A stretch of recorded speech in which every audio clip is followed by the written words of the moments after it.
যার 15 থেকে 20 বছর কিংবা 25 বছরের এই জীবনটাতে সে ক্যারিয়ারে ভালো কিছু করতে পারে, তার পুরো জীবনটা ভবিষ্যৎটা আলোকিত হয়ে যায়।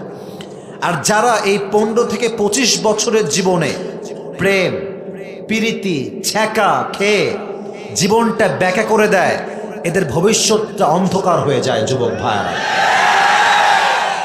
যদি বিশ্বাস না হয় তোমার বন্ধুকে দেখো, তাহলেই বুঝবা। হ্যাঁ, সারাটা জীবন প্রেম করে শেষ তোমার বন্ধুটা, এখন গাঞ্জা খাইয়া কুল পায় না। হাসির ছলে বলছি, বাট কথা কিন্তু বাস্তব। তোমরা কি গাঞ্জাখর হইতে চাও নাকি যুবক ভাইরা?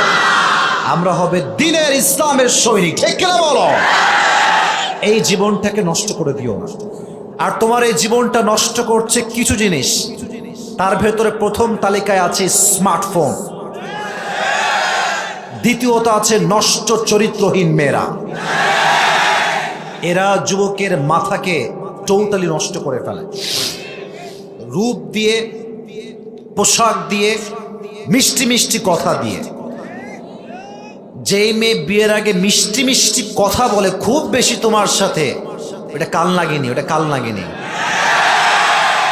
জায়গা মতো তোমাকে একদম, আর বললাম না তোমাকে, জায়গা মতো তোমাকে এমন জায়গায় বাস দিবে না, তখন বুঝবা ঠেলা কারে কয়। যুবক ভাই, শুনতে একটু তিতা বাট সত্য কথা। কারণ মেয়েরা প্রেমের সময় করে একজনের সাথে প্রেম, लेकिन जब शादी करना है मेरे दोस्त, पैसे वाले से ही शादी करेंगे।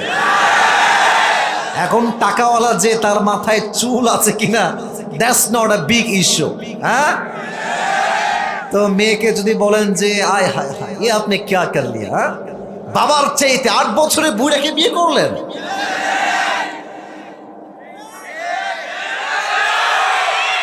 বুঝি, সব বুঝি, টাকা ছাড়া আর কোনো কিছু এখানে হাত নাই। তো মেয়েরা একটু বলে যে না না, আমরা পছন্দ করেছি, ব্যক্তিগত পছন্দ থাকতেই পারে। তা আমি বলি তাই তো, ব্যক্তিগত পছন্দ তাই বলে বুড়া আঙ্কেল তোমার রুচি এতটা নষ্ট হয়ে গেছে প্রিয় বোন আমার, তো বলবে যে হুজুরদের মানবতা বোধ হারায় গেছে। তা আমিও একটা মানবতার প্রশ্ন আজকে মাগুরার মাটিতে রাখতে চাই, শুনবেন আপনারা?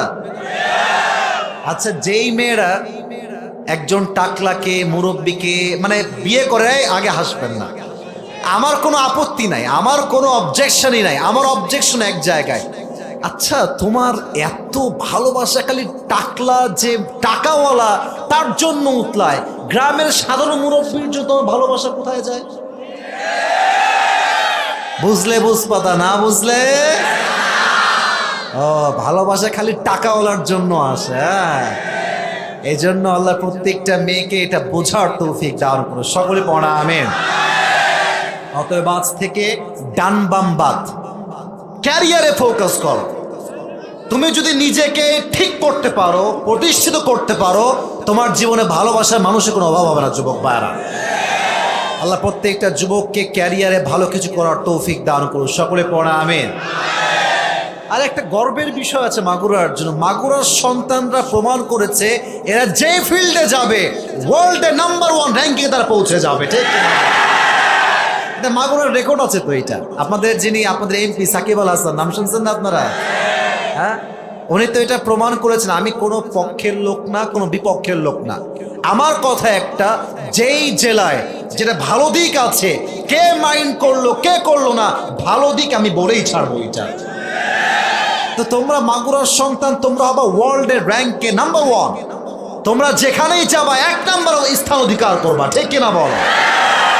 আর মাথায় রাখবা, যত উপরে তুমি যাবা টেনে ধরার লোক কিন্তু পেছনে থাকবে কিছু, খালি নামাতে চাইবে। হ্যাঁ, জীবনে সফল হওয়ার জন্য কেউ সহযোগিতা করবে না, বাট যখন সফল হয়ে যাবা তোমাকে টেনে হিচ নামানোর জন্য লোকের কোনো অভাব হবে না। যুবক ভাইরা, এই জন্য যখন সামনে বাড়বা পেছনে দেখার কোনো টাইম নাই, দুর্বার গতিতে সামনে এগিয়ে যেতে হবে, ঠিক কিনা বলো? আল্লাহ প্রত্যেকটা যুবককে ওয়ার্ল্ডের র্যাঙ্ক নাম্বার 1-এ যাওয়ার তৌফিক দান করুন, সকলে পড়া আমিন। 3 নাম্বার কথা বলে আমি আমার কথার ইতি টানবো, তাফসীরের দিকে যাব। সকলে একটা কাশি দেন। আচ্ছা, বিয়ে করতে হবে না? আপনার কথা বলছেন না কেন? আমি তো বুঝতে পারলাম না, বিয়ে করতে হবে না নাকি, কি বলে? এখানে বেশিরভাগ মেবি সিঙ্গেলরা বসে আছেন। আমি to be honest with you, যা বলবো এক বাক্যে সরাসরি কথা। বিয়ের সময় যেই মেয়ে টিকটক করে বেড়ায়, সারাটা দিন উল্টা পাল্টা করে বা পার্কে গিয়ে ডেটিং করে বেড়ায়, এরকম মেয়েকে আমরা বিয়ে করব না। আমরা চরিত্রবান মেয়েকে বিয়ে করব যুবক ভাই।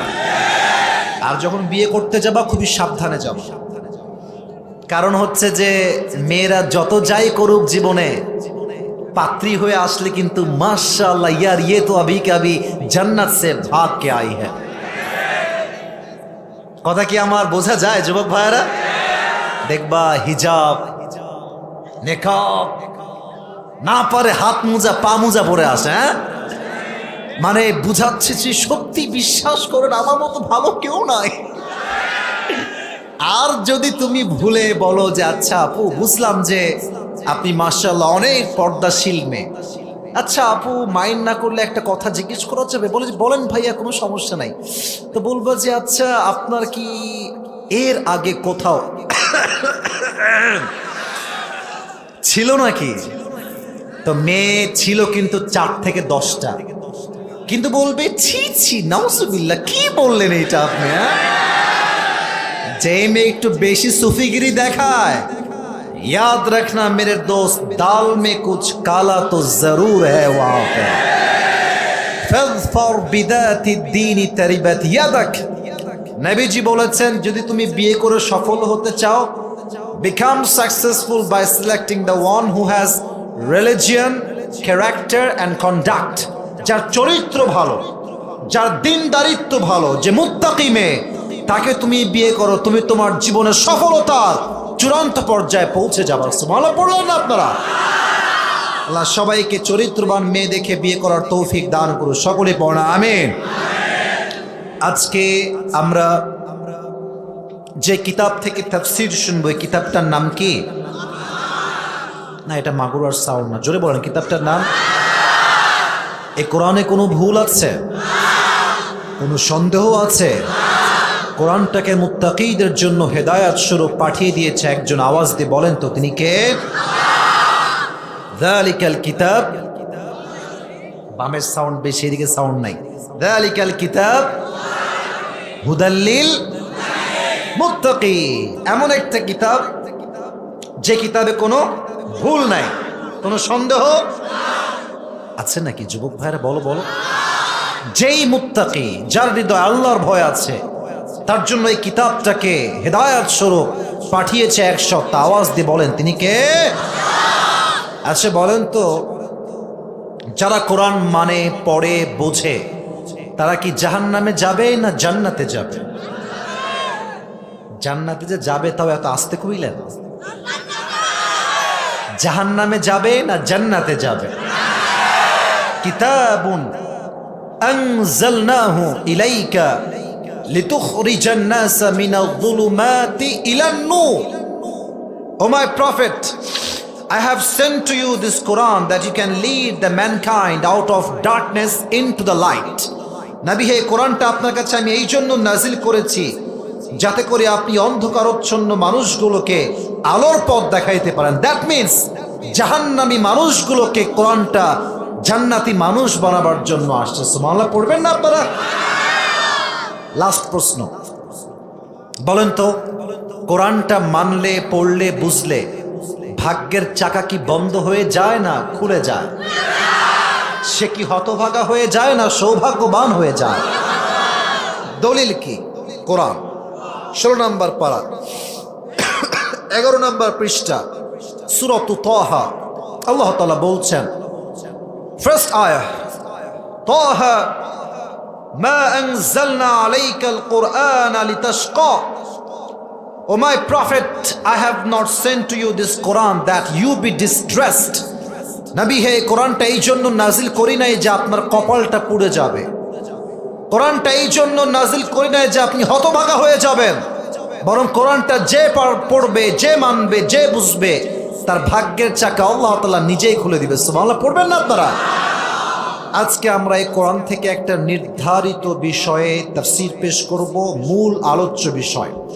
আমি যুবকদেরকে অ্যাক্টিভ দেখতে চাই। আমি প্রত্যেকের জবান থেকে এমনভাবে আওয়াজ দেখতে চাই যেন বারবার এটা প্রমাণ করে যে মাগুরার সন্তান যখন কথা বলে বিড়ালের মতো ম্যান ম্যান করে নয়, সিংহের মতো গর্জন দিয়ে কথা বলতে পছন্দ করে। আজকে আমাদের আলোচনার সেন্ট্রাল থিম বা সাবজেক্ট ম্যাটার, মূল আলোচ্য বিষয় হচ্ছে the life of hair after, পরকালের জীবন। এক বাক্যে বলেন কিসের জীবন? আচ্ছা, আমি আবারও প্রশ্ন করছি, দুনিয়ার জীবন না পরকালের জীবন? দুনিয়ার জীবন না আখিরাতের জীবন? আখিরাতের জীবন। আমি ওয়াজ এখন যা করব specifically it will be from Quran and Sunnah and nothing else. বাড়তি কথা খুবই কম বলবো। আয়াত ভিত্তিক তাফসীর হবে অথবা হাদিস হবে। দেখেন যুবক ভাইয়েরা, একটা হচ্ছে মজার ছলে কথা বলা, আর একটা হচ্ছে সিরিয়াস মুডে কথা বলা, এটা কিন্তু ভিন্নতা আছে। আমাদের ব্যাপারটা কি জানেন? আমরা যখন 1 ঘন্টা তাফসীর পেশ করি, এটা অনলাইনে, ফেসবুকে, ইউটিউবে ভাইরাল খুব কম হয়। ভূমিকার মাঝে যখন যুবকদের জন্য কয়েকটা পরামর্শ দেই, যুবকদের লাইফ নিয়ে কথা বলি, এগুলো দেখবেন টিকটকে, ইনস্টাগ্রামে, ফেসবুকে, রিলসে একদিনে ভাইরাল হয়ে যায়। এতে করে মানুষের মাঝে কি তৈরি হয় আমি একটু বুঝাই দিই, কথা তারা তাফসীর করছি। মানুষ ভাবে আসিফ হুজুর মনে হয় তাফসীরে যুবকদের জন্যই বেশি কথা বলে, আসিফ হুজুর মনে হয় যুবকদের প্রেম নিয়ে কথা বলে। না না, 1.5 ঘন্টার ওয়াজে শুধু প্রেম নিয়ে কথা বলা যায় না, শুধু যুবকদেরকে নিয়ে কথা বলা যায় না। মানুষ যারা আজকে মাত্র 30 সেকেন্ডের ক্লিপ শুনে মন্তব্য করে, সে শিক্ষিত মানুষ হতে পারে না, সে মূর্খ মানুষ।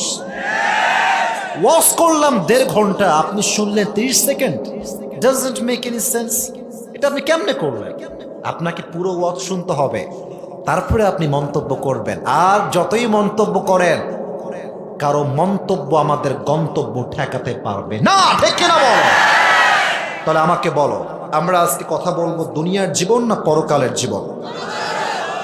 এবার আমি 3টা প্রশ্ন করব, জবাব দিবেন মন থেকে। যদি জানেন তাহলে না, চুপ থাকবেন, সমস্যা নেই। বলেন তো, দুনিয়ার জীবনটা বেশি উত্তম না আখিরাতের জীবনটা বেশি উত্তম? আসতে হয়ে গেল, দুনিয়ার জীবন না আখিরাতের জীবন? দলিল কি?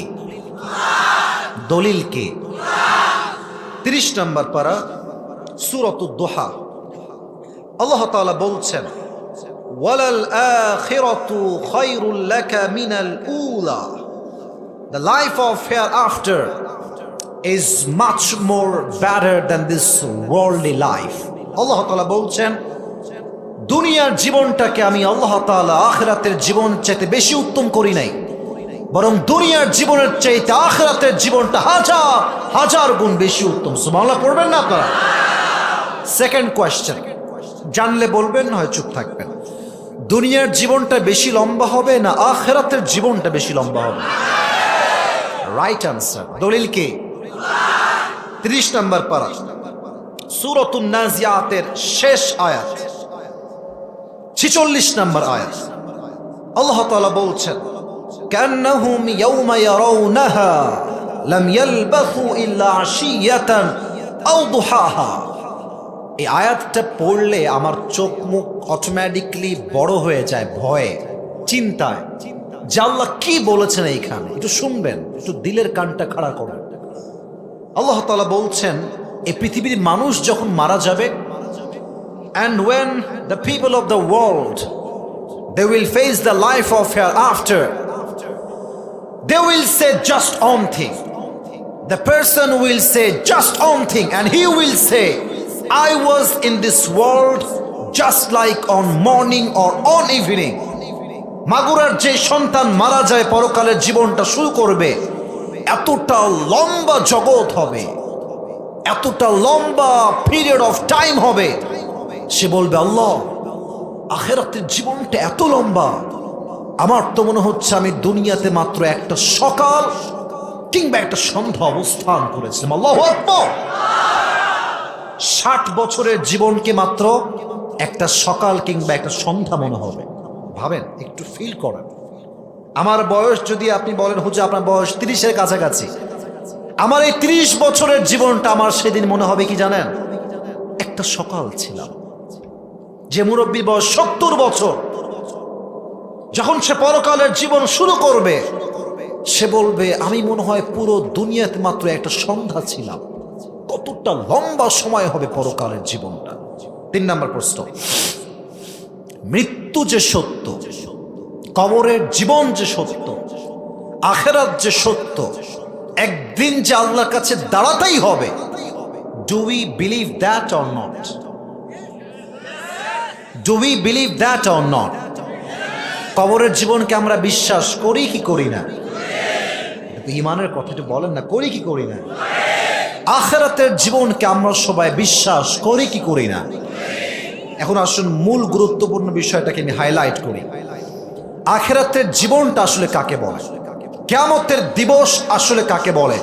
প্রশ্ন, যুবক ভাইয়েরা, মুরব্বী আব্বা জানরা আছে না নাই? কিয়ামতের দিবস হচ্ছে সেই দিবস,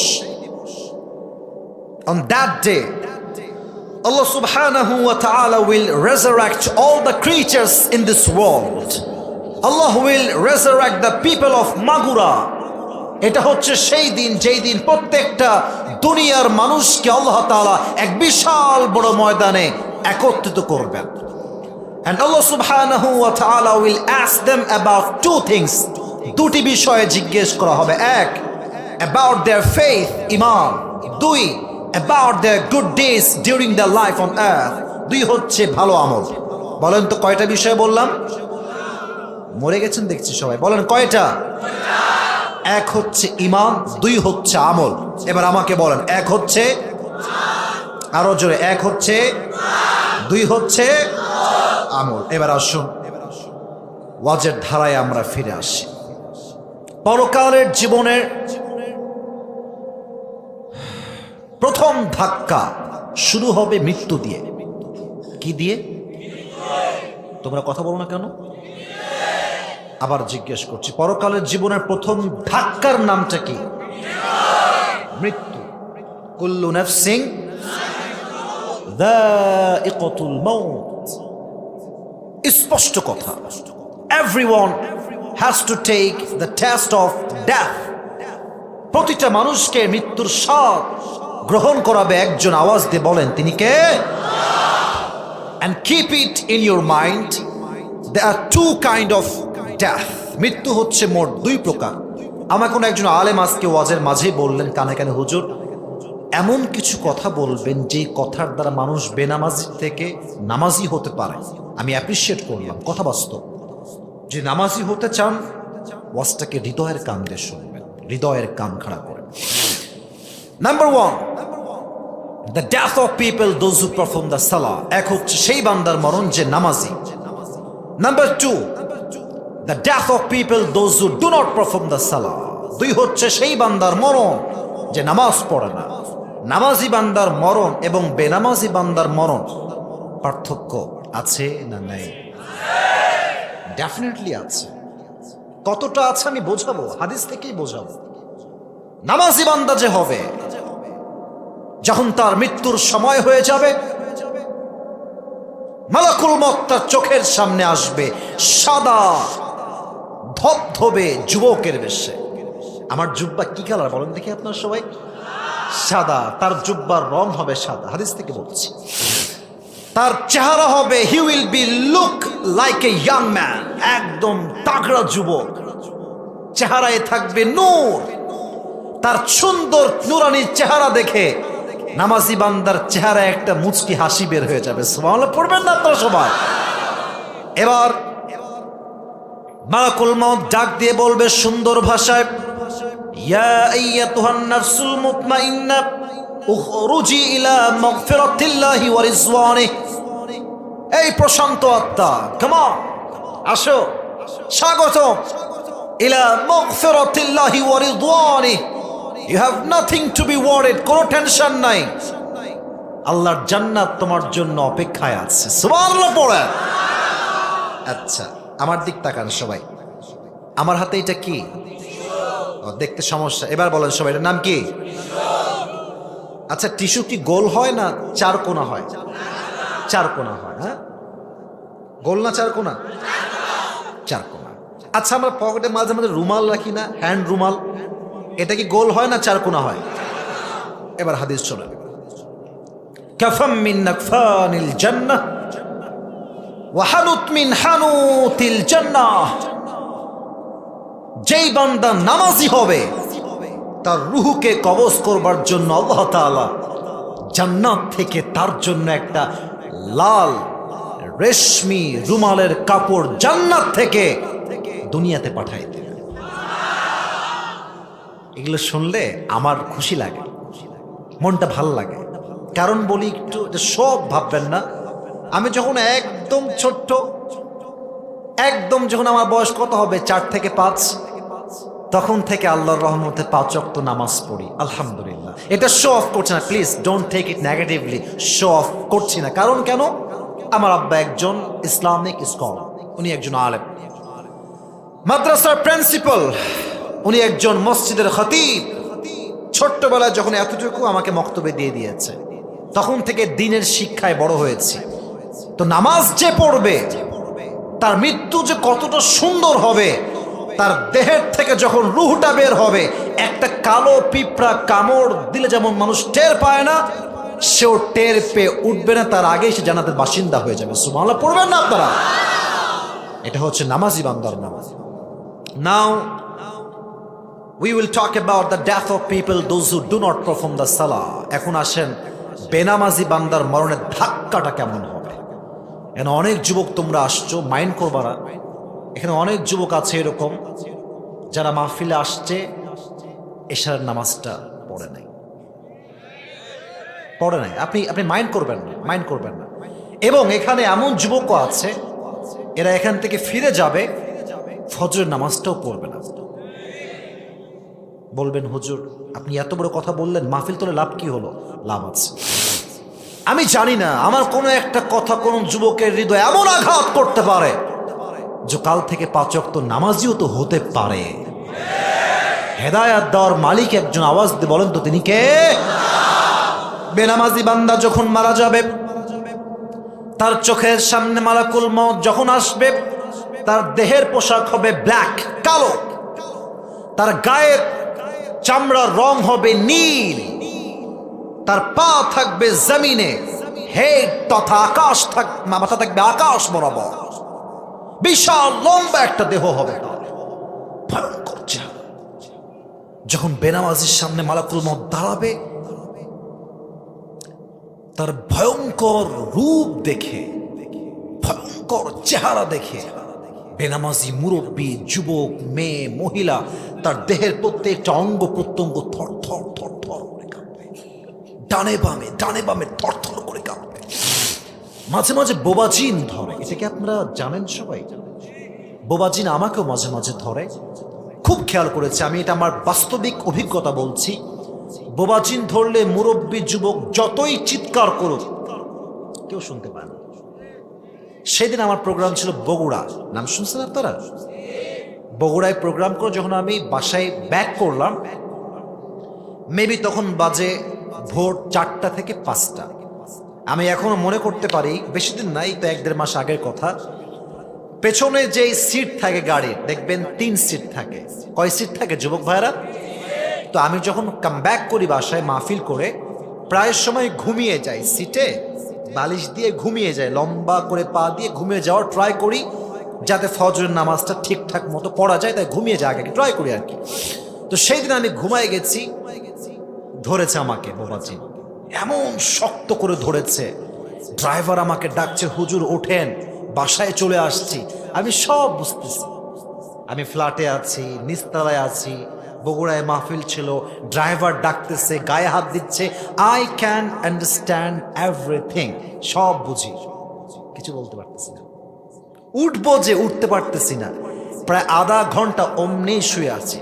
এখন ড্রাইভার ভাবতেছে হুজুরের সঙ্গে যদি বেশি ডাকি বেয়াদবি হয়ে যাবে, তো ও দাঁড়ায় আছে, আমিও ঘুমিয়ে আছি ভেবে সে দাঁড়ায় আছে, কিন্তু আমি তো ঘুমাই নাই, আমি তো একদম সব বুঝতেছি। বাট আমাকে বোবাজিন এমন শক্ত করে ধরেছে, নড়ার কোনো কায়দা নাই। অনেকক্ষণ আয়াতুল কুরসি পড়লাম, বিভিন্ন আমল করলাম, একটা সময় গিয়ে ঠাস করে আমার গাটা ছেড়ে দিয়েছে, আমি উঠে গিয়েছি। তো বেনামাজির সামনে যখন মালাকুল মউত আসবে, বোবাজিনের মতো সে হয়ে যাবে। সব দেখবে, বাট কথার সাউন্ড কেউ শুনতে পাবে না। চিৎকার করবে সে। এবার তার রুহটা একবার ডান দিকে যাবে, একবার বাম দিকে, আর একবার পেছনের দিকে, বারবার পালাবার ট্রাই করবে। এবার আমার বাম হাত দেখেন, everyone please look at my left hand. বাম হাত দেখেন। যখন তার রুহটা পালাতে চাইবে ডানে বামে পেছনের দিকে, এট দ্য সেম টাইম মালাকুল মউত তার বাম হাত দিয়ে এমন জোরে একটা থাবা মারবে তার রুহের দিকে, ধরে এমনে টেনে ছিঁড়ে বের করবে। হাদিসে আসছে ওই মুহূর্তে বেনামাজির কষ্ট হবে কেমন। একটা জীবিত ছাগলকে কেউ যাবেহ না করে তার দেহের চামড়া কেউ যদি টেনে হিচড়ে ব্লেড দিয়ে, কাঁচি দিয়ে কিংবা চাকু দিয়ে ছিঁড়ে ফেলে তার চামড়াগুলো, হাদিসে আসছে ওই ছাগলটার যে পরিমাণ কষ্ট হয় তার চাইতে কমসে কম 70 গুণ বেশি কষ্ট দিয়ে বেনামাজির রুহটা কবজ করা হবে। সকলেই বলেন নাউজুবিল্লাহ। বলেন তো একটু ইমানদারি কথা, এই কষ্ট আমরা যারা বেনামাজি আছি একদম মন থেকে বলবেন, মন থেকে, আমাদের কি কষ্ট করার, সহ্য করার মানে ক্ষমতা, কষ্ট সহ্য করার ক্ষমতা কারো আছে? আছে? কারো নাই, কারো নাই। 70 গুণ বেশি কষ্ট হবে। আপনি কেন নামাজ পড়েন না? কেন পড়বে? কেমনে? রাত 3টা পর্যন্ত তার গার্লফ্রেন্ডের সঙ্গে যুবক প্রেম করে বেড়ায়। রাত বাজে 3টা 4টা, ফেসবুক চলছে, স্ক্রল করতেই আছে, করতেই আছে, করতেই আছে। এই জীবনের কোনো মানে হয় না। যেই জীবনে ফজরের নামাজ নাই ওই জীবনে কোনো বরকত নাই। যুবক ভাইরা ঠিক কিনা বলো? নামাজ দিয়ে জীবন করতে হবে। যখনই আপনার রুহুটা বের হয়ে যাবে, then the life of hereafter will start now. এই তো পরকালের জীবনটা শুরু হয়ে গেল। পরকালের জীবনের প্রথম ধাক্কার নাম হচ্ছে মৃত্যু। আর পরকালের জীবনের শুরুর প্রথম চ্যাপ্টার, প্রথম পার্ট হচ্ছে কবর। বলেন নাম কি? কবর। একটা প্রশ্ন করব, অনেকে ভুল জবাব দিবেন, তাও করছি। আগেই বললাম যেন সঠিকটা দেওয়ার ট্রাই করেন। কবরে মোট প্রশ্ন হবে কয়টা? কে বলতে পারে? 5টা না, 3টাও না, মোট প্রশ্ন হবে 4টা। অন এন অ্যাভারেজ মোট 4টা। তবে 4টা সবার জন্য নয়। যে 3টা পারবে তার জন্য 4 নম্বর প্রশ্ন আছে। যদিও সবাই উত্তর জানেন, তবুও আমি প্রশ্ন জাস্ট রিমাইন্ডার দেওয়ার জন্য আমি বলবো, আপনার জবাব দিবেন। প্রথম প্রশ্ন, মার রব্বুক, হু ইজ ইউর লর্ড? আমাদের রব কে? শাহাদত আঙ্গুলি উত্তোলন করে বলবেন, আমাদের রব কে? আল্লাহ আমার রব। পড়েন না, আল্লাহ আমার রব। দমে দমে তনু মনে তারি অনুভব। সুবহানাল্লাহ পড়বেন না আপনারা? তোমার দুনিয়াতে আমি যেদিকে তাকাই, অথই নিয়ামতে ডুবে আছি সবাই। পাখপাখালির কণ্ঠে শুনি তাসবি কল রব, তাসবি কল রব। পড়েন, আল্লাহ আমার রব। দমে দমে তনু মনে তারি অনুভব। রবকে? নাম্বার 1 প্রশ্ন শেষ। নাম্বার 2, ওয়ামান নাবিয়ুক আতারিফু হাযা আর-রাজুল? তুমি কি জানো এই ব্যক্তির নাম কি? আমাদের যাদের মুখে দাড়ি আছে, নবীর সুন্নাহকে মেনেছি, তারা বলবো আমার নবীর নাম হচ্ছে মুহাম্মদুর রাসূলুল্লাহ সাল্লাল্লাহু আলাইহি ওয়াসাল্লাম। জবাব কি সবাই দিতে পারবে বলে আপনার মনে হয়? পারবে না। আমার চেহারার দিকে তাকান, এভরিওয়ান, এদিকে চেহারা দেখো। আমার মুখে এটা কি? এত জোরে বলো, এত আস্তে কইলেন আপনারা? এটার নাম কি? মুরব্বী এবং যুবক এক বাক্যে বলবেন, আমাকে দাড়ি রেখে অসুন্দর লাগতেছে বলেন তো আপনারা? আনস্মার্ট লাগতেছে বলেন তো আপনারা? লাগতেছে না। যারাই দাড়ি রাখে তারা শুধু পুরুষ নয়, তারা সিংহ পুরুষ। তবে সমস্যা কোথায়? কিছু কিছু মেয়ে দাড়ি পছন্দ করে না। ঠিক এরা কয়, এদিকে ঠিক কয় না। কথা কি ভুল না ঠিক? যুবক ভাইরা বলো তো। যাদের দাড়ি পছন্দ না, আমি অলওয়েজ একদম ওপেনলি ডিক্লেয়ার দিই, একদম সোজা কথা, মাগুরার ছেলে আমরা, কথায় কোনো ভেজাল নাই, ঠিক কিনা বলো? যাদের দাড়ি পছন্দ না ওদের জন্য perfect better and best option BTS এর হিজড়া ছাড়া আর কোনো অপশন আমাদের কাছে নাই। আর যেই মেয়ে দাড়িকে পছন্দ করে না সেই মেয়ে প্রকৃতপক্ষের মুসলিমা মেয়ে হতে পারে না যুবক ভাইরা। আর যে দাড়িকে পছন্দ না করে আমাকে বিয়ে করবে না, সোজা কথা, আমার কোনো বউ হওয়ার যোগ্যতা তো রাখে না যুবক ভাইরা, ওই মেয়েদেরকে আল্লাহ হেদায়েত দান করুন, সকলে পড়া আমিন। এবার বলেন তো, আমার নবীর মুখে লম্বা চাপ দাড়ি ছিল কি ছিল না? নবী কি আনস্মার্ট না স্মার্ট? নবী কি ব্যাকডেটেড না আপডেট? নবীর মতো সুদর্শন সুন্দর পুরুষ আল্লাহর আকাশের নিচে জমিনের উপর তো কেউ হইতে পারে?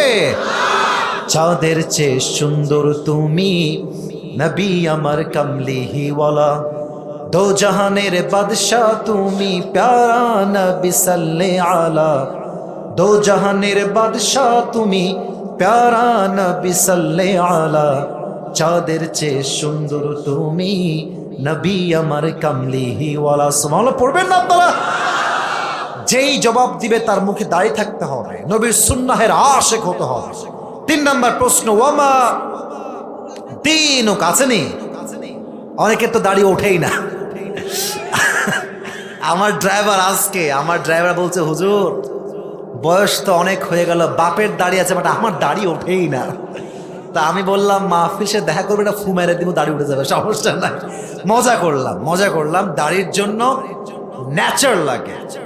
আল্লাহ যাকে দাড়ি দেয় তার দাড়ি হয়, যাকে দেয় তার হয় না। কিন্তু অনেকে পেয়ে ক্লিন শেভ করে আর অনেকে না পেয়ে ডিপ্রেসড হয়ে যায়, ঠিক কিনা বলে?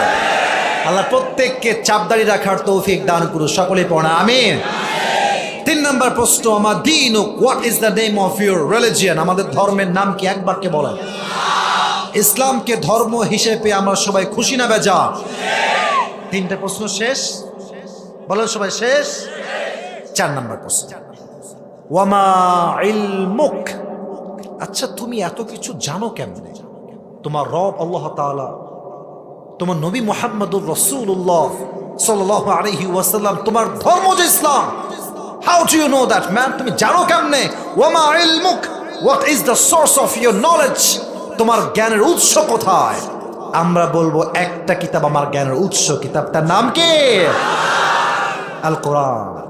যখন আপনি জবাব দিয়ে দিবেন আল কোরআন, এবার 2টা অ্যানাউন্সমেন্ট শুনবেন হাদিস থেকে। কয়টা?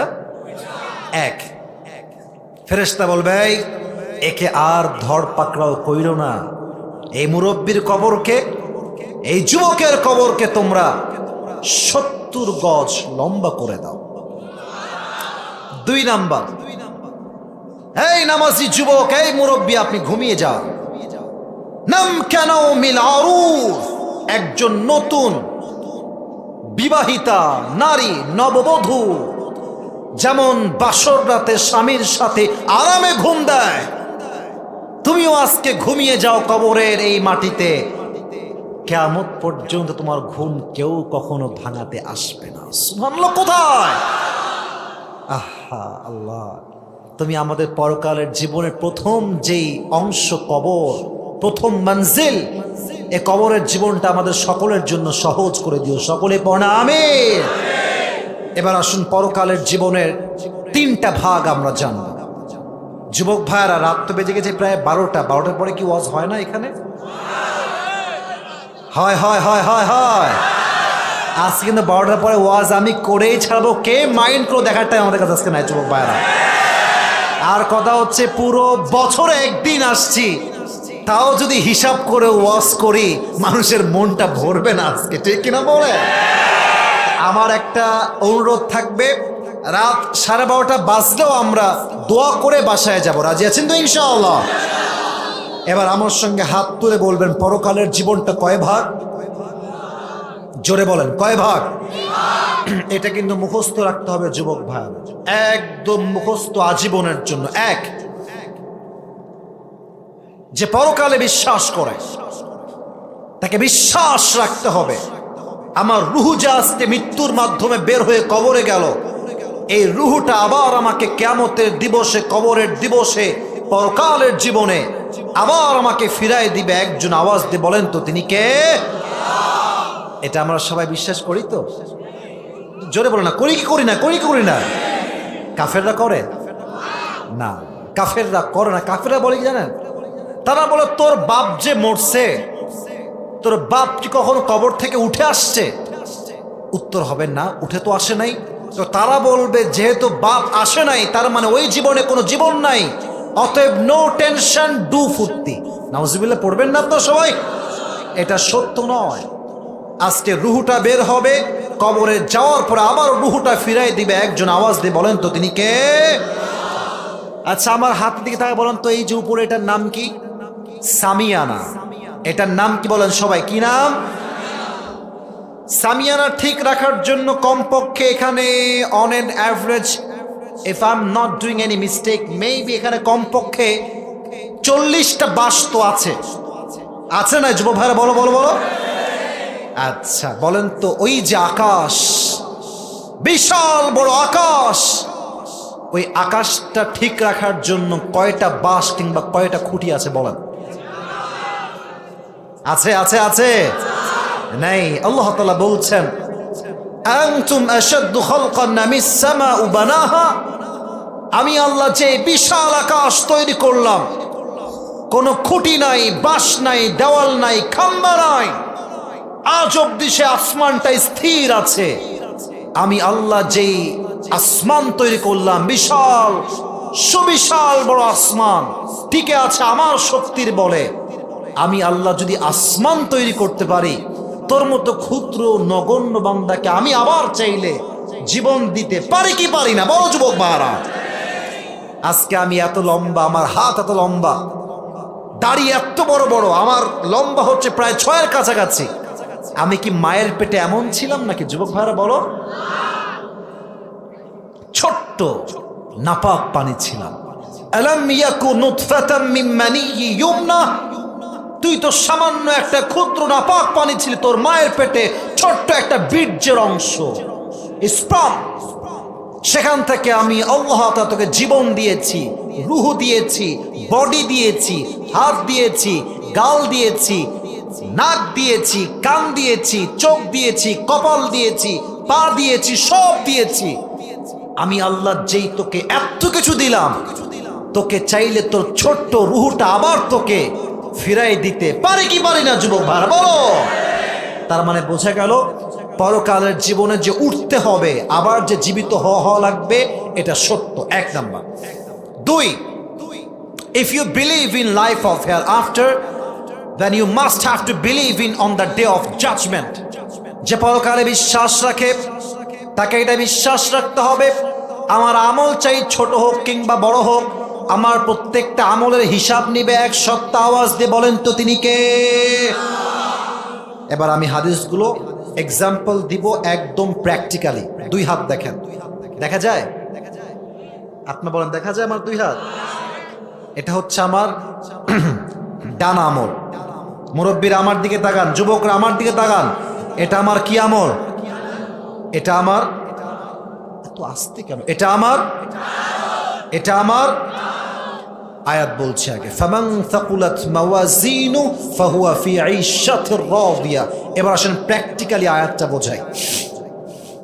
আল্লাহ বলছেন তোর 2 আমল নামাকে আমি আল্লাহ ওজন দিব।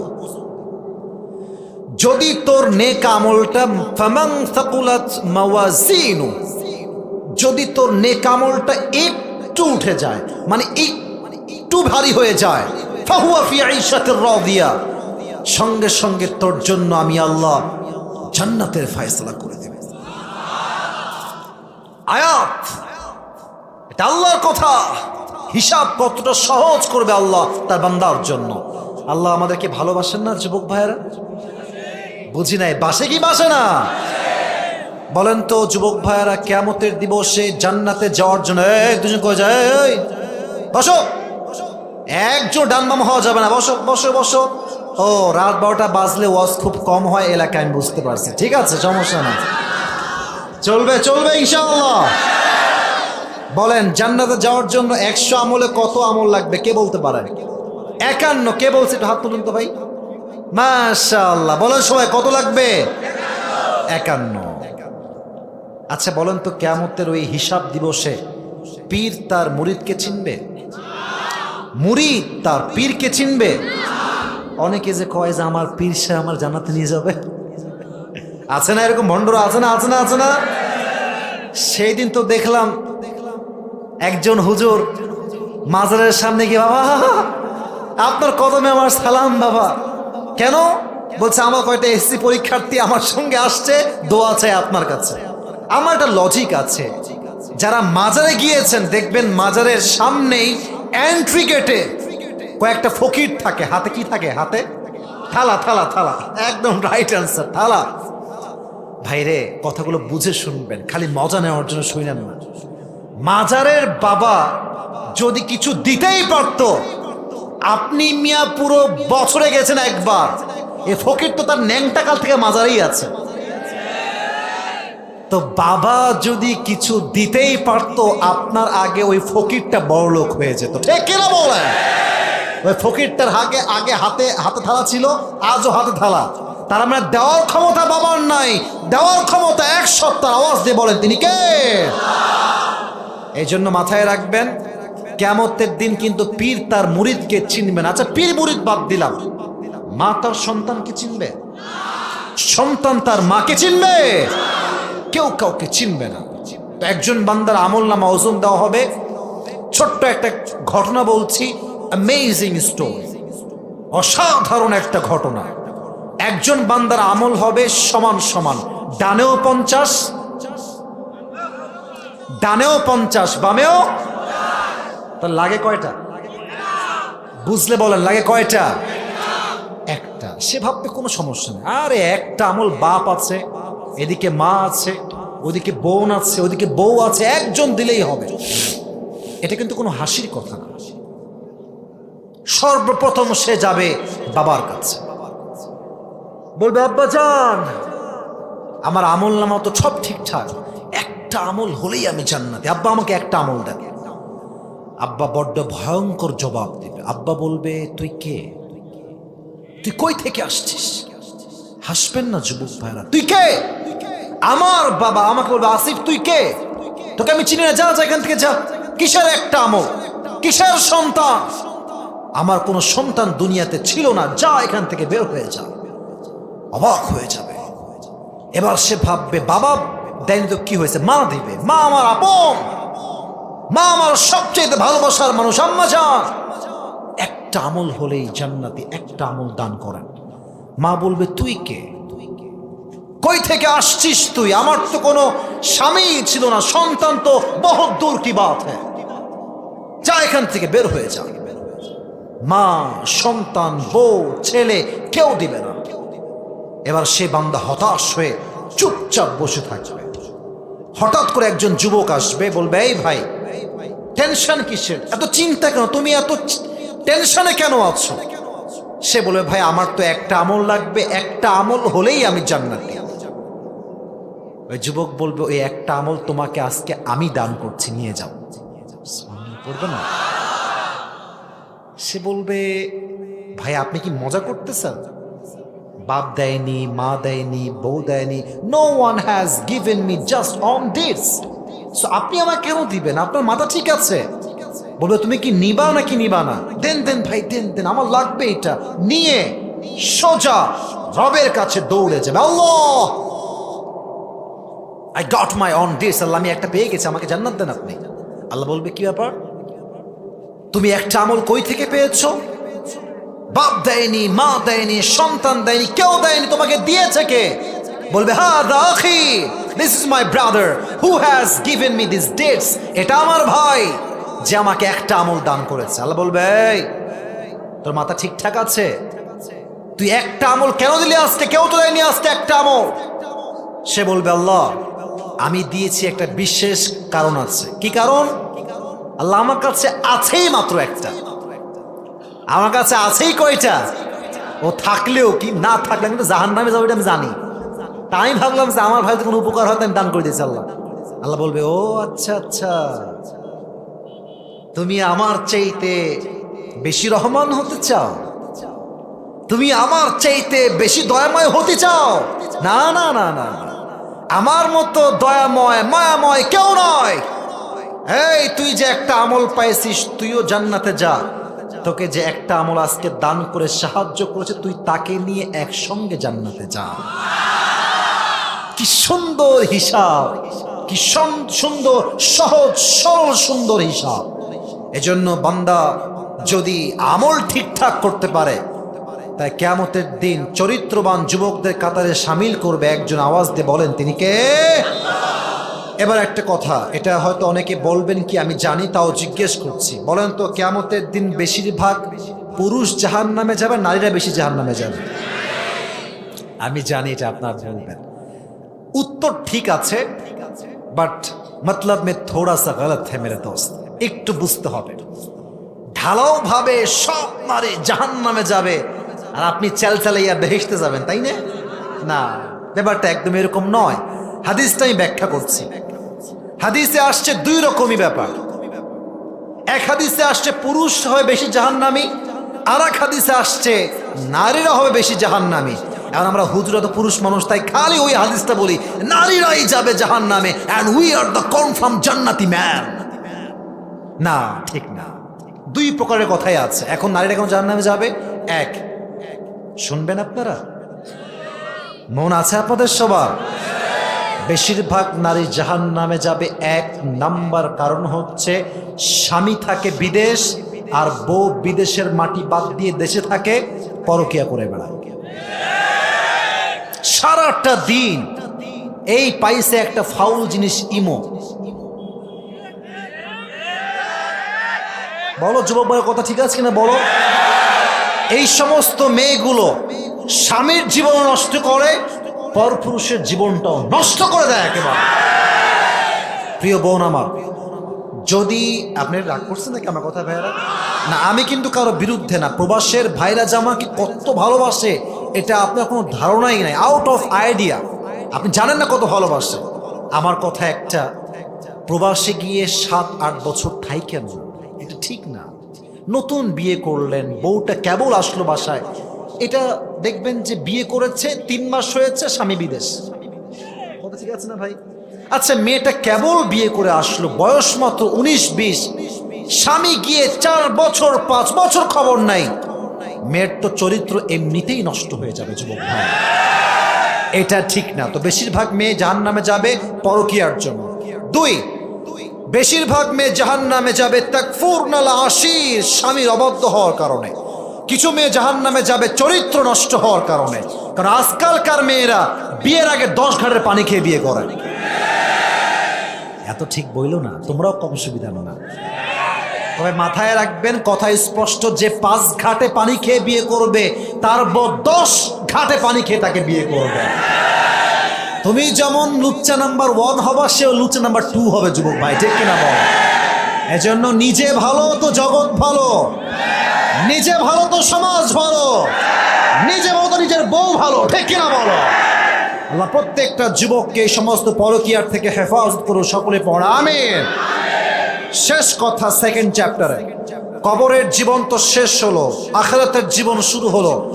হিসাব দিবসে প্রত্যেকটা মানুষকে প্রথম হিসাব নেওয়া হবে একটা বিষয়ে। কি বলতে পারবেন কেউ? নামাজ। বলেন সবাই এক বাক্যে, এটার নাম কি? নামাজ। দলিল কি? ওই 3 জন কই যায়? 3 জন। আচ্ছা আচ্ছা, ঠিক আছে ঠিক আছে, বসেন ঠিক আছে। ব্যাপারটা হচ্ছে কি জানেন, ওয়াজের শ্রোতা যেমন ছিল এখনো তেমনই আছে। 2-3 জন উঠলে অত ধরা হয় না, ধরার মধ্যে পড়ে না।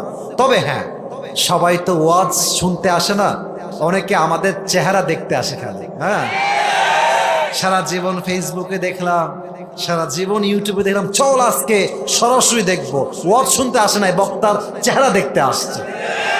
তবে আমার বিশ্বাস, যারা এখন 12টা 10 বাজে প্রায়, যারা এখন বসে আছেন, তারা আমার চেহারা দেখার জন্য আসে নাই, তারা ইসলামকে ভালোবেসে আল্লাহর জন্য এসেছে, ঠিক কিনা বলে যুবক ভাই?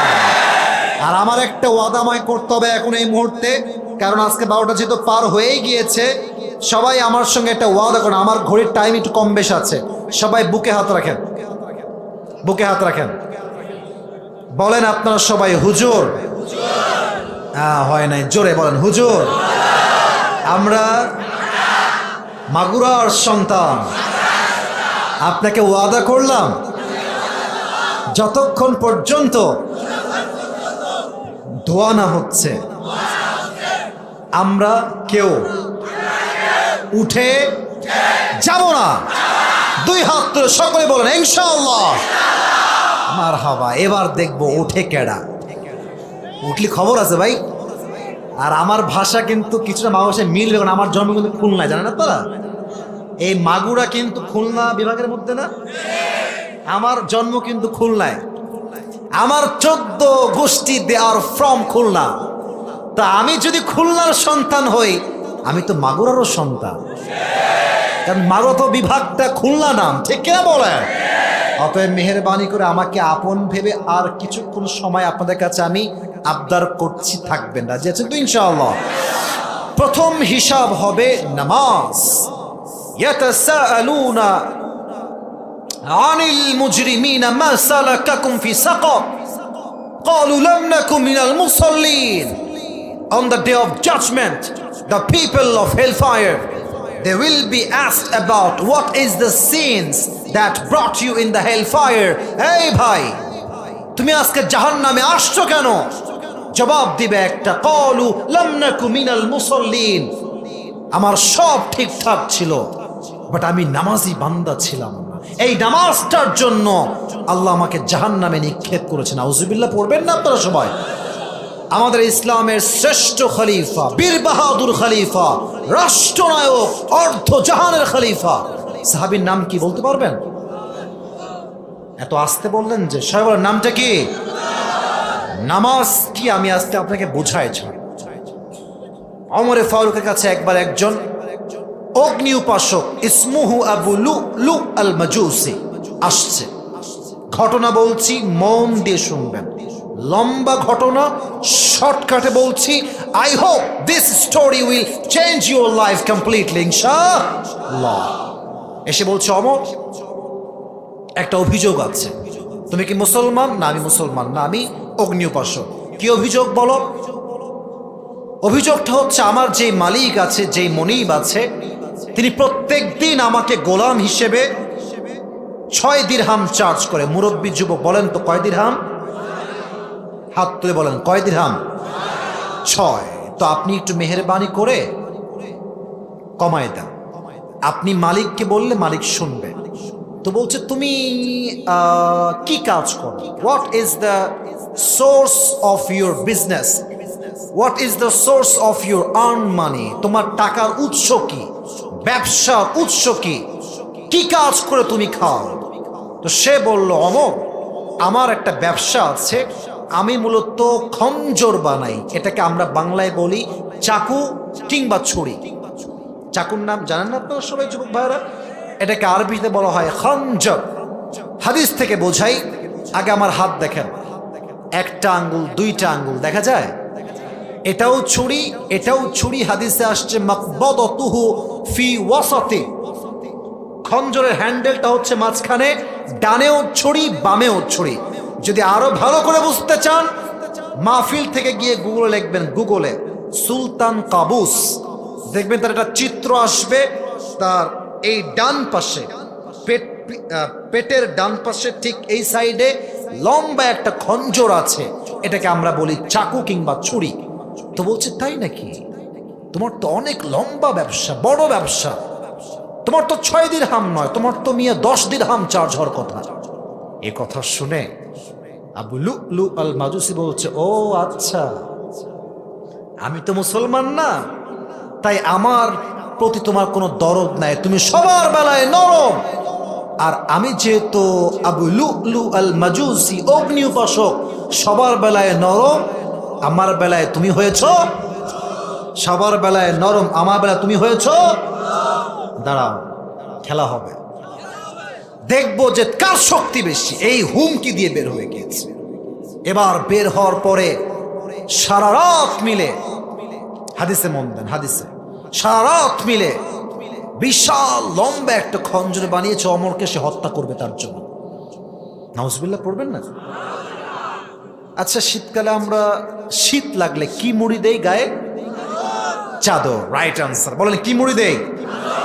দেখবেন আমাদের মায়েরা যারা নেকাব পরে, দেখবেন যে নেকাবটা যে পরে, টিস্যু তো ছিঁড়ে গেল না, এটা দেখাই। আচ্ছা, দেখবেন যে নেকাবটা এমনে থাকে না, মানে এখান থেকে নিয়ে এই বরাবর একটা, আর উপর থেকে যেটা আসে এই ভুরু বরাবর একটা। আমার কথা কি ভুল হচ্ছে নাকি যুবক ভাইয়েরা?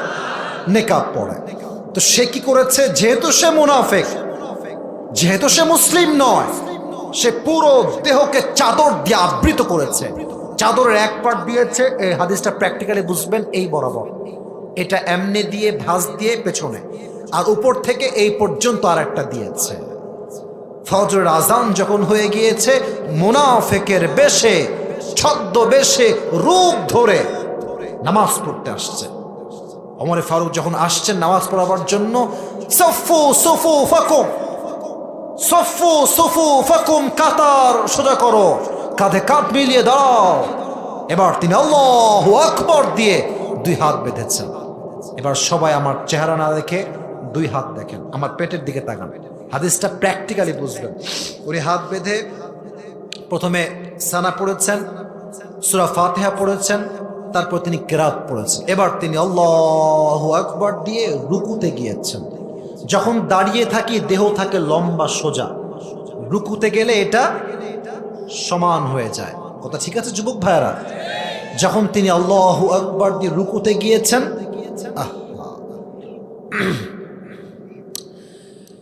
এট দ্য সেম টাইম পেছন থেকে আবু লুলু আল মাজুসি তার চাদরটাকে এমনে ধরে উড়াই দিয়েছে, আর এখান থেকে তার বিশাল লম্বা খঞ্জর বের করে ওমরের ঠিক পেট বরাবর এমনে ধরে একটা পোজ দিয়েছে, 2টা পোজ দিয়েছে, 3টা পোজ দিয়েছে, একাধারে 3টা।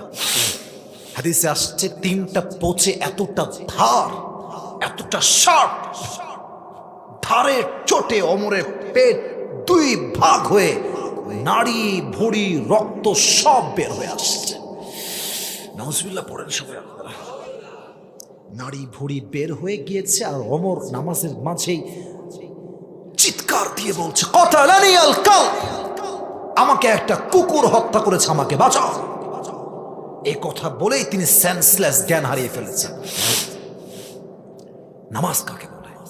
2-1 সাহাবী নামাজটা ছেড়েছে ওমরকে বাঁচাবার স্বার্থে, বাদ বাকি সব সাহাবী পেছনের দিকে নামাজেই ছিল, নামাজেই থেকে গিয়েছে। সুবহানাল্লাহ পড়বেন না আপনার সবাই? আর ওমরের জায়গায়, যেখানে তিনি ইমাম ছিলেন, আর একজন সাহাবী পেছনকার থেকে তার জায়গায় এসে ইমামের দায়িত্বে দাঁড়িয়ে গিয়েছে। সুবহানাল্লাহ কোথায়? ওমরে ফারুক অজ্ঞান হয়ে গিয়েছে। সাহাবায়ে কেরাম 2 জন এসে ওমরকে ধরে সাইডে নিয়ে গিয়েছে। ওমরের জ্ঞান নাই, কথা বলতে পারছে না, চোখ বন্ধ, সেন্সলেস, কোনো জ্ঞান নাই। নামাজ শেষ, সাহাবায়ে কেরাম সব দৌড় দিয়ে আসছে, রাষ্ট্রের সব চিকিৎসকরা দৌড় দিয়ে আসছে, ওমরকে বাঁচাও, রাষ্ট্রের প্রধানমন্ত্রী, he is going to die very soon, মারা যাবে, বাঁচাও। লম্বা হাদিস, প্রেসাইজলি বলছি যেহেতু রাত অনেক লম্বা হয়ে গিয়েছে। সাহাবায়ে কেরাম দৌড় দিয়ে এসে ওমরকে পেছনে পিঠ দিয়ে এমনে উঠিয়েছে হালকা উপরের দিকে। একটা পানি নিয়ে আসছে পেয়ালায় করে, পানিটা নিয়ে ওমরের মুখটা হা করে পানি দিচ্ছে। তো পানি যখন ঢুকতেছে, যুবক ভাইয়েরা, মুরব্বীরা, মাগুরার ভাইয়েরা, গলা দিয়ে ঢুকে বুক দিয়ে নেমে, ওমরের পেট যেহেতু পুরোটাই কাটা, পানি ঢুকছে বাট পেট দিয়ে সব পানিগুলো গল গল করে বাহিরে বের হয়ে যাচ্ছে। কি ভয়ঙ্কর দৃশ্য! আপনি একটু অনুভব করেন, দ্যাটস এনাফ। একটু অনুভব করেন যে একটা মানুষ শুয়ে আছে, তার পেট পুরোটা কেটে আছে, ভুঁড়িগুলো বের হয়ে আছে, পানি দিচ্ছে, আর পানিগুলো বুক দিয়ে নেমে পেট দিয়ে বের হয়ে যাচ্ছে। একটু ভাবেন। এবার সাহাবায়ে কেরাম বলল, যাও দুধ নিয়ে আসো। দুধ তো গাঢ় জিনিস, হয়তো বের হবে না, পেটে থাকবে। দুধ নিয়ে আসা হলো। দুধ যখন দিয়েছে মুখে, দুধ মুখ দিয়ে গিয়ে গলা দিয়ে নেমে বুক দিয়ে নেমে যখন পেটের কাছে আসবে, পেট তো একদম 2 খান হয়ে গিয়েছে। সব দুধগুলো বুক দিয়ে নেমে পেট দিয়ে সব বের হয়ে গিয়েছে, কিচ্ছু পেটে থাকে না। এবার চিকিৎসকরা বলে দিল যে আমাদের পক্ষে আর সম্ভব না, হয়তোবা ওমরের হায়াত শেষ, ওমর আর বাঁচবে না হয়তোবা। ইন দ্য মিন টাইম হঠাৎ করে ওমরে ফারুক তার চোখটা খুলেছে। চোখ যখন সে খুলেছে সব ঝাপসা, হি ক্যানট সি এনিথিং ক্লিয়ারলি, সব ঝাপসা, কেমন যেন পুরোটা অন্ধকার লাগছে। তো একজন সাহাবীকে ইঙ্গিত করে বললেন, এদিকে আসো। ওই সাহাবী দেখার সাথে সাথে দৌড়তে আসছে, ইয়া ওমর, ইয়া খলিফাতুল মুসলিমিন, কি বলবেন আমাকে বলেন, যা বলবেন আমি রেডি করার জন্য, যা পারমিশন দিবেন, যা অর্ডার, যা আদেশ সব পালন করবো আজকে আমি। বলছে তোমার এই কানটা আমার মুখের কাছে নিয়ে আসো। যখন কানটা মুখের কাছে নিয়েছে, উনি ভেবেছে হয়তো সম্পত্তির কথা বলবে, রাজত্বের কথা বলবে, বইয়ের কথা বলবে। না, যখন তিনি কানটা বাড়িয়ে অমরের মুখের কাছে নিয়েছে, অমর ফিস ফিস করে বলছে, আসল্লান নাস, আসল্লান নাস, আসল্লান নাস, আমাকে বলো, আমি যেই নামাজের ইমাম অবস্থায় অজ্ঞান হয়েছিলাম, আমার অজ্ঞান হওয়ার পরে তোমরা কি সেই নামাজটা আদায় করেছিলে? আদায় করেছিলে? আদায় করেছিলে? সুবহানাল্লাহ পড়ে না আপনারা সবাই। মানুষের নাড়ি ভুঁড়ি বের হয়ে গেছে, পুরো জমিনটা রক্তাক্ত হয়ে গিয়েছে। And he is definitely and damn sure that he will die very soon, but he is asking just for salah and nothing else. জীবনের শেষ মুহূর্ত শেষ হয়ে যাবে, কনফার্ম জান্নাতি সাহাবী আল্লাহ তাআলা নামাজকে ওই মুহূর্তেও ভুলে যায় না। আর আমরা সামান্য খেলার জন্য নামাজকে বাদ দিয়ে দিই, সামান্য পাবজি ফ্রি ফায়ারের জন্য জুমার নামাজটাও যুবক ভাইরা বাদ দিয়ে দেয় আজকে, এটাই কিনা বল। আর অনেক নামাজি আছে লেখার ভিতরে দেখবেন পুরো সপ্তাহ কোনো খবর নাই, জুমার দিন আসে, লুঙ্গি বাঁধতে বাঁধতে আসে। কখন আসে? যখন আজান দেওয়া শেষ, খুতবা দেওয়া শেষ, সানা ফাতেহা কেরাত শেষ, আল্লাহু আকবার দিবে যখন, কোনো মতে দৌড় দিয়ে লুঙ্গি বাঁধতে বাঁধতে আসে। ইমাম সাহেব আসসালামু আলাইকুম, আসসালামু আলাইকুম, সেকেন্ড সালাম দেওয়ার আগে লুঙ্গি তুইলা দৌড় মারে। আছে না? আপনারা আসতে বলেন কেন? বলেন আছে না নাই? এই সমস্ত লোকগুলো আবার কি করে জানেন? এলাকার যিনি ইমাম আছে তার ভুল ধরার ট্রাই করে, মুয়াজ্জিন সাহেবকে গালি দেওয়ার চেষ্টা করে যুবক ভাইরা, ঠিক কিনা বলো? আর তোমাদেরকে আমি একটা কথা বলে যাই স্পষ্ট ভাষায়, নেতা চাই যে হোক, পৃথিবীর যেই প্রান্তের যেই নেতাই হোক না কেন, যেই নেতা নামাজ পড়ে না, ওই নেতা আমার এক চুল পরিমাণ নেতা হওয়ার কোনো যোগ্যতা রাখে না। নেতা হবে সে যে পাঁচ ওয়াক্ত নামাজি হবে। আর আমাদের দেশ এমন একটা দেশ, যেই দেশে নর্তকীরাও সংসদে চান্স পেয়ে যায়। আমরা এটা সহ্য করব না। আমাদের কথা একটা, এটা 90% বেশি মুসলমানের দেশ। এই দেশের নেতা হবে সে পাঁচ ওয়াক্ত নামাজি হবে যে, ঠিক কিনা বলো? কিয়ামতের দিবসে the first question will be about সালাহ। পরকালের দিবসের হিসাব দিবসে প্রথম প্রশ্নই হবে নামাজ নিয়ে। আল্লাহ সবাইকে পাঁচ ওয়াক্ত নামাজি হিসেবে কবুল এবং মঞ্জুর করুক। সকলেই মন খুলে পড়া আমিন। এবার আসুন 3 নাম্বার বিষয়টা বলেই আমরা দোয়ার দিকে যাব। Last and final topic. আর শেষ ভালো যার সব ভালো তার। হিসাব দিবস যখন শেষ হয়ে যাবে, এটা খুবই প্রিসাইজলি টপিক, একদম শর্টকাট, কয়েকটা আয়াত, ট্রান্সলেশন অ্যান্ড দেন দোয়া। পরকালের জীবনে হিসাব দিবসের পরে মানুষের মাঝে দুটি গ্রুপ হবে। বলেন তো সবাই, যুবক ভাইরা, কয়টি গ্রুপ হবে? এক হচ্ছে ডানপন্থী, আপনারা বুঝলে বলেন না কেন, এক হচ্ছে ডানপন্থী আর এক হচ্ছে ফারীকুম ফিল জান্নাতি ওয়া ফারীকুম ফিস সাঈর। One group will enter in the paradise and another group will enter in the hellfire. এক গ্রুপ যাবে জান্নাতে, আর এক গ্রুপ যাবে জাহান্নামে। আমরা যাবো কোথায়? কথা কন ভাই, যাবো কোথায় আমরা? আল্লাহ জান্নাতি মানুষ হিসেবে কবুল করুন। সকলে পড়া আমিন। জান্নাতীর মর্যাদা আর জাহান্নামীর মর্যাদা কখনো সমান হতে পারে? তারা কখনো সমান হতে পারে না। যারাই জান্নাতি তারাই হচ্ছে আল্লাহর চোখে সবচেয়ে সফল মানুষ। সুবহানাল্লাহ পড়বেন না আপনারা? শেষ আয়াত বলেই শেষ করে দিচ্ছি। জান্নাতে কিছু মানুষ প্রবেশ করবে, আল্লাহ বলবে এই তোমরা আলাদা হয়ে যাও, তুমি বের হও, এই তুমিও বের হও, এই তুমিও বের হও। তারা বের হয়ে যাবে। ভিন্ন একটা কাতার হয়ে যাবে। তো দুঃখ আসছে মানে সুখ সামনে আছে না নাই? আল্লাহ সবাইকে ধৈর্যশীল হওয়ার তৌফিক দান করুন। সকলে পড়া আমিন। সকলে একটা কাশি দেন।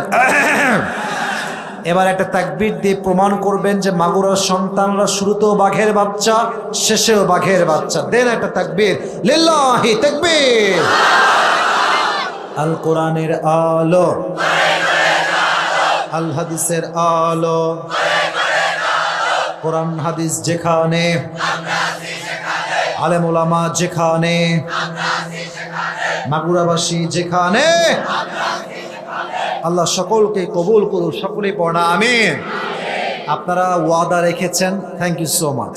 এখন ওয়াদার একটু অংশ বাকি আছে, বাকি আছে না? আছে না? আছে না? আছে না? দোয়ার সময় কেউ ডান বাম হবেন না। আমাকে একজন একটা প্রশ্ন দিয়েছে, মেবি গুরুত্বপূর্ণ হবে। যদি আপনাদের পারমিশন পাই তাহলে পড়বো, নয় এই মুহূর্তে দোয়া হবে সকলে মিলে। কোনটা হবে? দোয়া বলবো নাকি প্রশ্ন পড়বো? ইনশাআল্লাহ। একমত? একমত? একমত? ওকে, তাকবীর দেন, লিল্লাহি তাকবীর।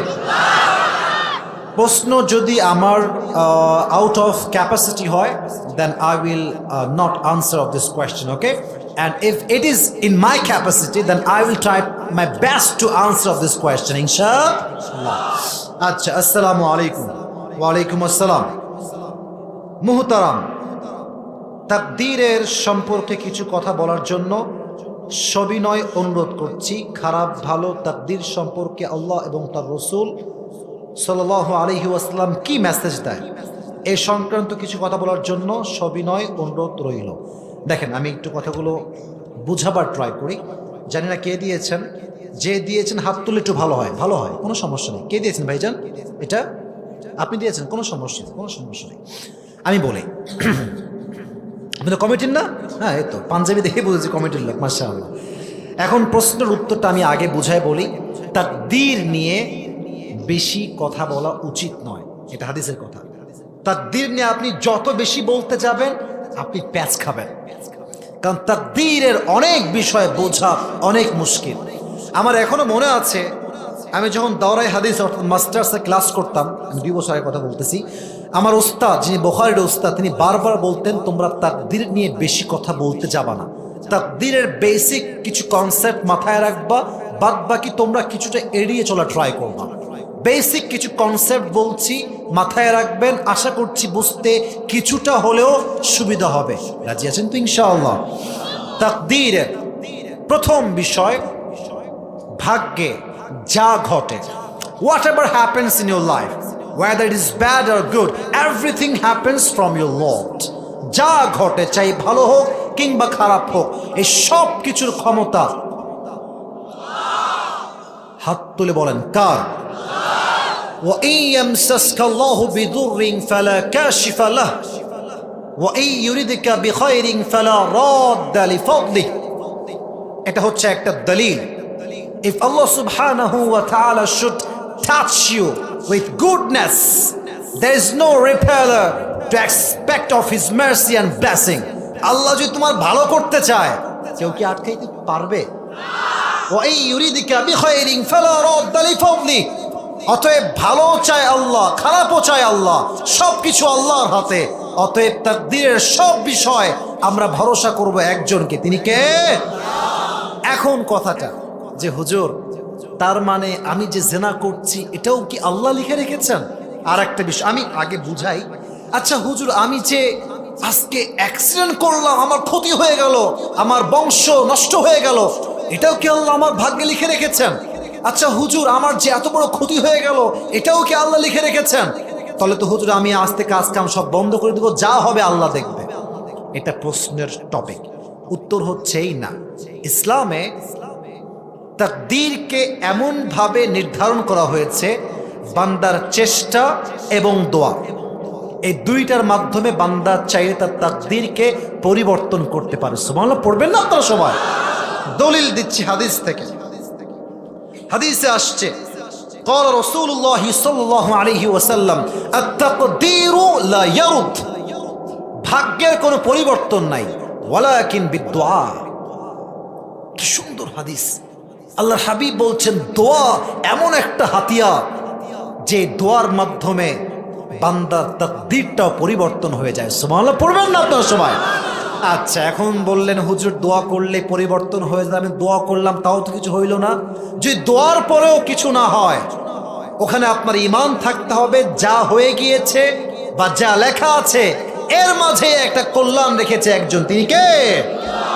ফর এন এক্সাম্পল, একটা মেয়েকে আপনার ভাল লাগছে বিয়ের জন্য, এখন আপনি প্রস্তাব দিলেন, প্রপোজ করলেন, হাতে পায়ে ধরলেন, তাও মেয়েটা আরেকজনকে বিয়ে করে ফেললো।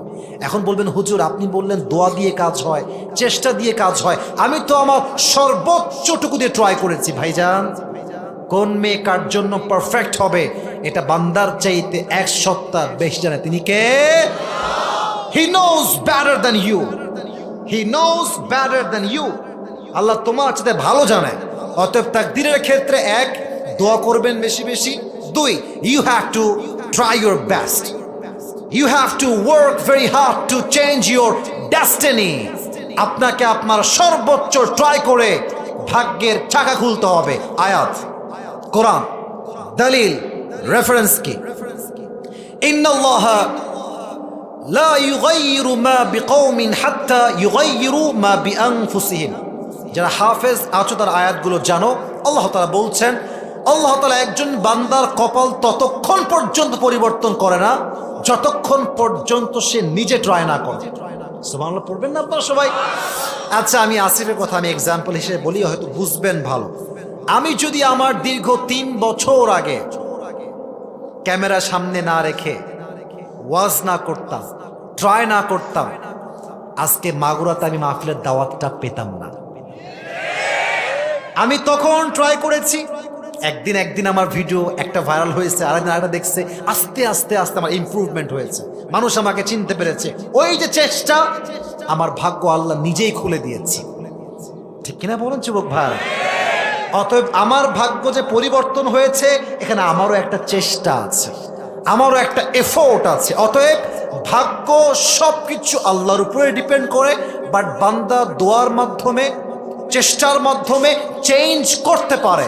যদি চেঞ্জ না হয় তাহলে বান্দাকে বিশ্বাস রাখতে হবে আমার তাকদীরে যা ভালো হয় এটা লিখে রেখেছে একজন। আওয়াজ দিয়ে বলেন তো তিনি কে? অতএব যা ঘটে গিয়েছে, দ্যার ইজ মাস্ট ইন খায়র, এখানে কিচ্ছু না কিচ্ছু ভালো আছেই আছে। অতএব আশা, ভরসা, বিশ্বাস তাকদীরের ব্যাপারে আমরা করবো 1 সপ্তাহকে, তিনি কে? আল্লাহ আমাদের সবাইকে, আমি অধম যতটুকু পেরেছি আমি বলেছি, আমাদের সবাইকে সে অনুযায়ী আল্লাহ তাআলা আমল করার তৌফিক দান করুন। সকলেই মন খুলে পড়া আমিন।